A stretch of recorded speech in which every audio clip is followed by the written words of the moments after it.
दोस्तों, आखिर क्यों साल 2020 में दुनिया में जितने भी लोग हैं उतनी ही क्वांटिटी के रेड बुल के कैन बेचे गए हैं। 7 रुपये वाला रेड बुल कैसे 120 रुपये में बेचा जाता है? आखिर क्यों रेड बुल को कंपनी ने फ्री में बांटना बंद कर दिया और जर्मनी जैसे देश ने क्यों रेड बुल पर बैन लगा दिया? इसमें कितनी मात्रा में पाया गया कोकीन और एक बार रेड बुल पीने से आपके शरीर में क्या फर्क दिखने को मिलता है, आइए जानते हैं इस वीडियो में। दोस्तों, आजकल एनर्जी ड्रिंक पीना आम हो चुका है। कहा जाता है कि इन्हें पीने से इंसान की एनर्जी तुरंत वापस आ जाती है और इंसान काफी एक्टिव हो जाता है। और क्या सच में रेड बुल में स्पर्म मिला जाता है? अगर हाँ, तो कितनी क्वांटिटी में?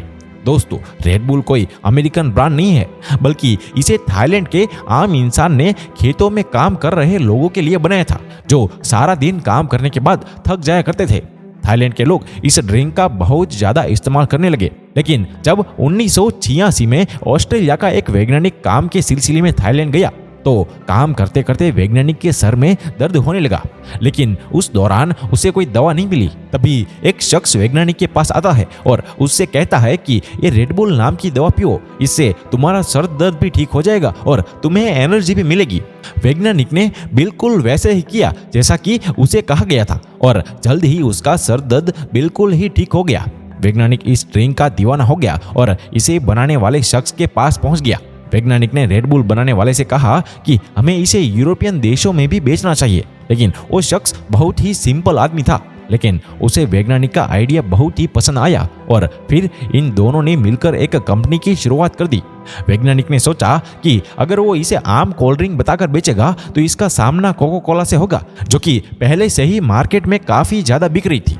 लेकिन उसने बहुत चालाकी से इस ड्रिंक का नाम एनर्जी ड्रिंक रख दिया। शुरुआत में तो वैज्ञानिक ने सोचा कि इसे कांच के बोतल में बेचा जाएगा, लेकिन फिर इन दोनों ने मिलकर सोचा कि हमें इसकी एक अलग ही पहचान बनानी चाहिए, इसलिए इसे सिल्वर और पिंक रंग के कैन में बेचना शुरू कर दिया।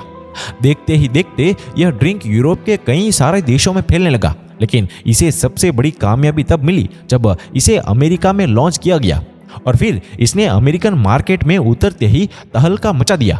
शुरुआती दौर में रेड बुल की बिल्कुल भी एडवर्टाइजमेंट नहीं की गई। इसे शराब के ठेकों पे और क्लब में फ्री में बांटा गया और जब इन्होंने देखा कि अब नौजवान पूरी तरीके से इसके दीवाने हो चुके हैं, तब इसे फ्री में देना बंद कर दिया।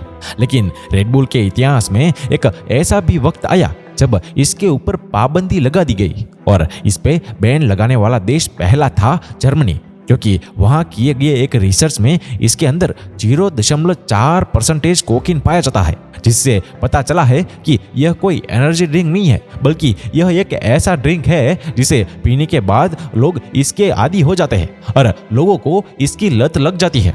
और फिर कोर्ट में यह केस 2 सालों तक चलता रहा, लेकिन 2 साल के बाद इस केस को बंद कर दिया गया। फिर यूं बोले कि रेड बुल ने इस केस को जीत लिया था। चलिए दोस्तों, अब हम आपको बताते हैं कि इसे केवल एक बार पीने पर आपके शरीर में क्या फर्क आता है। इसे सुनकर आपके कान खड़े हो जाएंगे। वैज्ञानिकों का कहना है कि इसे पीते ही शरीर का ब्लड प्रेशर बहुत हाई हो जाता है, जिससे हार्ट अटैक होने का खतरा बहुत ही ज्यादा बढ़ जाता है। लेकिन उसके सामने वही कंपनी का ये कहना है कि रेड बुल पीना केवल वैसे ही होता है जैसे कि कॉफी पिया जाता है, क्योंकि रेड बुल में कॉफीन की उतनी ही तादाद होती है जितनी की कॉफी में होती है। लेकिन कभी कंपनी ने ये नहीं बताया कि रेड बुल में पाए जाने वाली और भी चीजें इंसान के शरीर पे कितना असर करती है। यही कारण है कि नॉर्वे और डेनमार्क जैसे देशों ने भी इस पे बैन लगा दिया है। वही कुवैत में इसे 16 साल से कम उम्र के बच्चे नहीं पी सकते हैं। और दोस्तों, आपको जानकर हैरानी होगी कि साल 2020 में इस दुनिया में जितने भी लोग हैं उतनी ही क्वांटिटी के रेड बुल के कैन बेचे गए थे। जी हाँ दोस्तों, तभी तो रेड बुल आज दुनिया का सबसे अमीर कंपनियों में से एक है।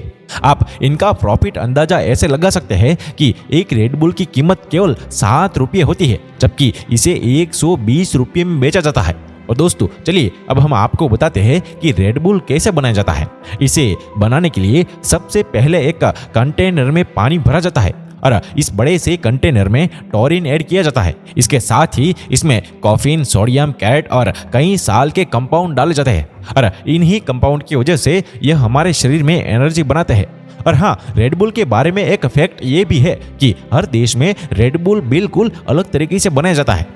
अब बनाने की बात करें तो फाइनली एक अच्छे से मिक्सचर के बाद एक लिक्विड तैयार हो जाता है अब बारी आती है इसके जांच की। इस लिक्विड की अच्छी तरह से जांच की जाती है और जब यह जांच में पास हो जाए तो इसकी पैकिंग की जाती है।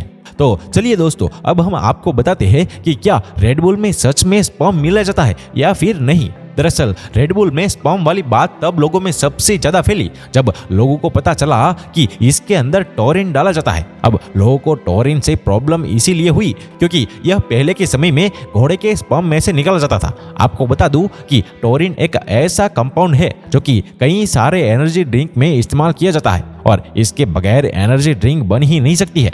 अब इसका सीधा सीधा मतलब तो यही हुआ ना कि सभी एनर्जी ड्रिंक में स्पर्म मिलाया जाता है। लेकिन आपको बता दें कि ऐसा बिल्कुल भी नहीं है क्योंकि आज के दौर में टॉरिन इंसान के शरीर में या फिर कोई भी स्पर्म में से नहीं निकाला जाता, बल्कि इसे वैज्ञानिक बनाते हैं और वैज्ञानिक द्वारा बनाए गए टॉरिन का इस्तेमाल इन कोल्ड ड्रिंक्स में किया जाता है।